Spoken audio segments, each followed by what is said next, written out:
I would now request Mr. Dinesh Victor to stay on stage and share a few words. Dinesh is an alumnus of IIT Bombay and I am Ahmedabad, and he embarked on a journey to make a difference in society with skill-based programs for children.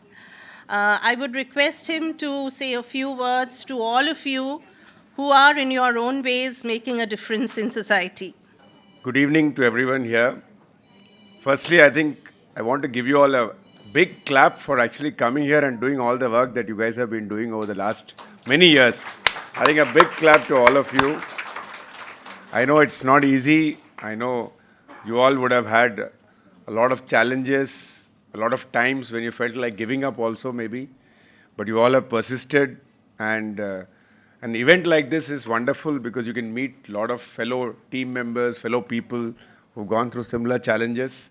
And I have a big thanks to the Urvani Foundation for even organizing an event like this. I think they deserve a big clap and all the people behind it.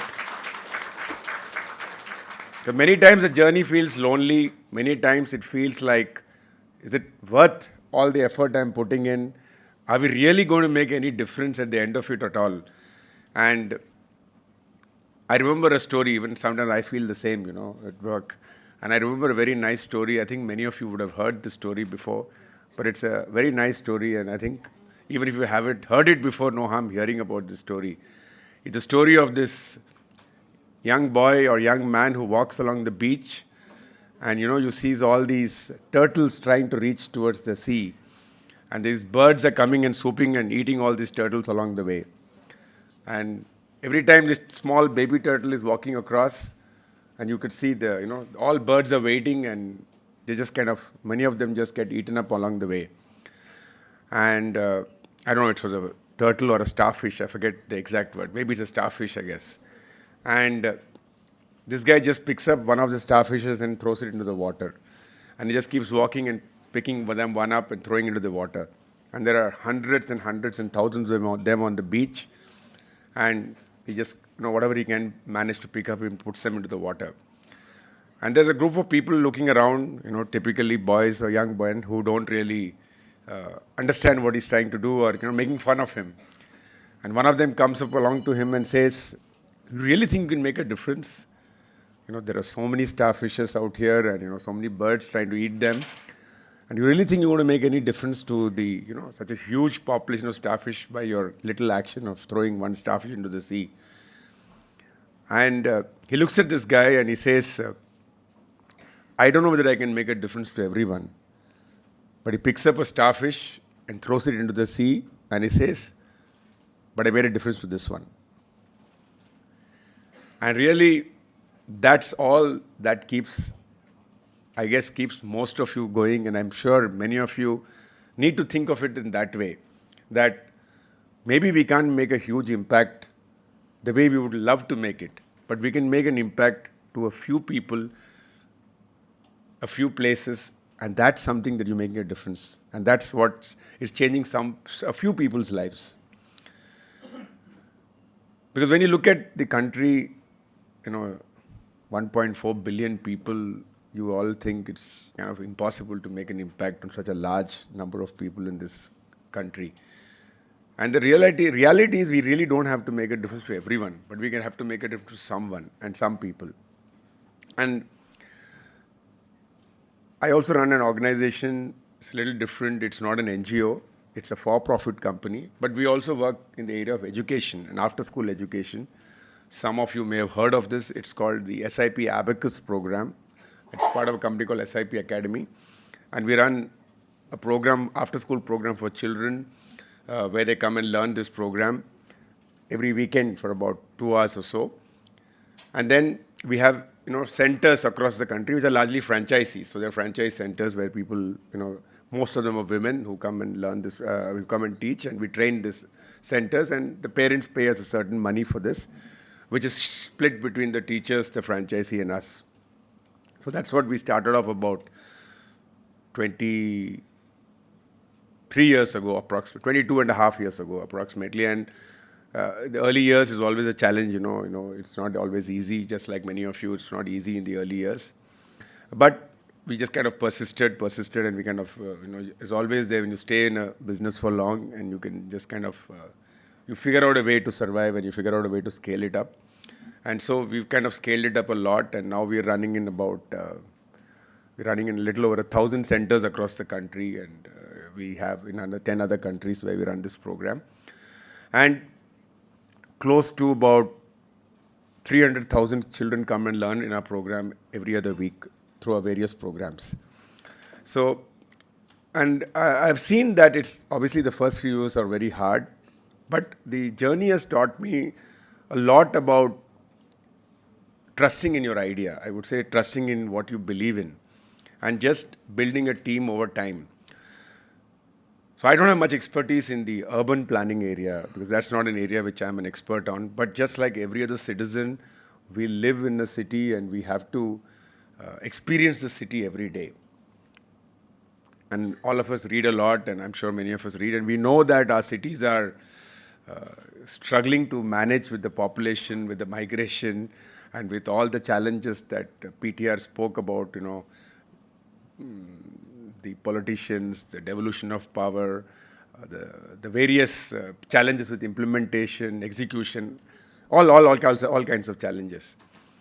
And since I was coming to speak, and I have no expertise, just that when I heard about this summit, and I do know Meenakshi, and she mentioned about it, I said, if you could help, we would love to help. And she just told me a week ago, you'll have to speak also. So that's the reason I'm speaking. I have really no expertise on urban area or urban stuff. But just like any other interested citizen, it's a very important area. And that's why when she spoke about it, both my wife and I were very keen to do something to help out. And it's very obvious why it is important to you. We all know the numbers. India has been steadily urbanizing, and that's how all developed countries have done it. So there's no way we can run away from the fact that we'll be urbanized maybe about 15, 20 years, maybe 50% of the country will live in urbanized areas. And urban areas are the place where you will have to, they are globally known to be the areas of innovation, change, where you will see a lot of mixing of population, a lot of, I would say, economic growth happens in cities, and it's reasonably, that's how the world has actually changed. So there's no way you're going to run away from large cities. And India is going to have, I think we already have in the top 100 cities, close to 9 or 10 cities in the top 100 most populous cities.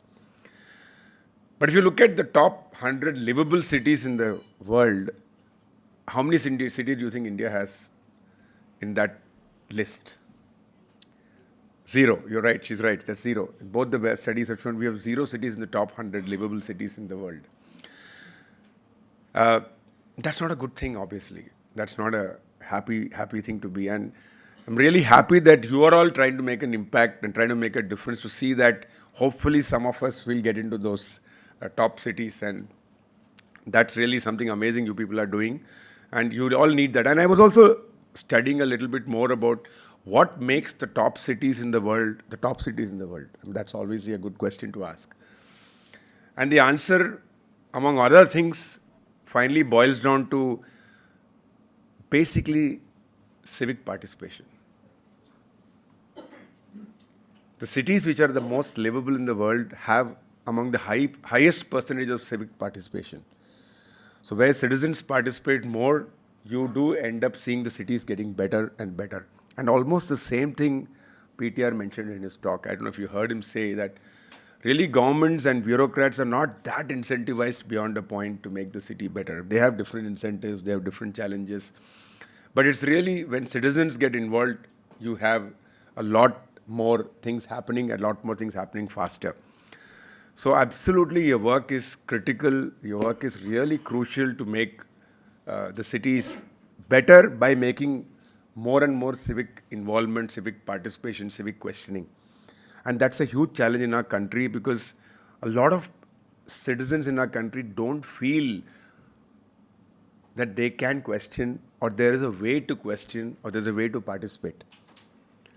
And people like you are trailblazing in that sense. You are actually doing that.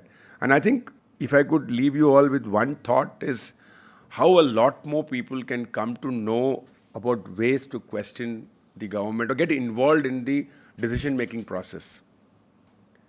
And I have some friends who are also senior bureaucrats, and I was speaking to them also before I came here and asked one of them actually, what do you think can really help? And he also mentions the same thing actually. He says if citizens get more involved, even at the level of ward committees, it's just that we are, as a government, forced to make, at least listen to and make some change happening. So I think the simplest thing that you can do in addition to the work you're doing is how you can get more and more younger people, I would say, feel that it is possible to make a change by getting involved. Because I think young people are the best people because they also have energy and they also have a little bit of idealism. And I think a lot of young people today also feel that, it's very hard to make a change. But if you can actually encourage more young people to get involved and get to know that there's a possibility to make a change, you will see that our cities will get better and the cities will get, surely the government will make an impact and make some changes. And I'm very confident that over the next 10 years or so, you will see far better cities than what they are. And people like you are making that key role of bridging between what the government is doing and what the public can actually put more pressure on the government to get done. So that's it from mine. I don't want to give any more gyan. Thank you very much for giving me this time to speak. I shouldn't take time from all the work that you people have done. Thank you so much for calling me and let me give a few words. Thank you so much, people.